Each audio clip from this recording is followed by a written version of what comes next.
Hello అండి, అందరూ బాగున్నారా? Welcome back to our channel Sarika show vlogs. ఇది సండే రోజు ఈవినింగ్ మినీ వ్లాగ్ అండి.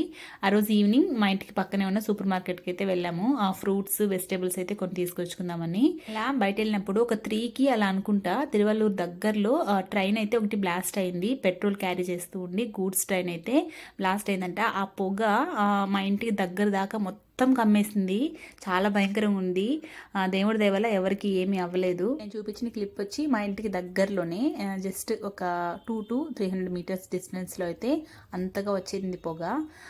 సో ఇంక దాని తర్వాత మాకు కావాల్సిన థింగ్స్ అంతా తీసుకుని అయితే మేమైతే ఇంటికి వచ్చేసాము. సో ఇంతకు ముందుగా చెప్పాను కదా, వీక్ సరిపోయేలాగా ఫ్రూట్స్ అండ్ వెజిటేబుల్స్ తీసుకొచ్చాము అని. ఎప్పుడు కూరగాయలకి వెళ్ళినా ఖచ్చితంగా వెజిటేబుల్స్లో బ్రోకలీ అయితే ఖచ్చితంగా ఉంటుంది. ఎందుకంటే పిల్లలిద్దరికీ బ్రోకలీ ఇష్టం. దాని అయితే కట్లెట్ చేస్తూ ఉంటాను. ఆల్రెడీ దాని రెసిపీ అయితే పోస్ట్ చేశాను. లేకపోతే ఈసారి చేసినప్పుడు ఖచ్చితంగా అయితే షేర్ చేసుకుంటాను. వీడియో నచ్చితే లైక్ చేయండి, షేర్ చేయండి, సబ్స్క్రైబ్ చేసుకోండి.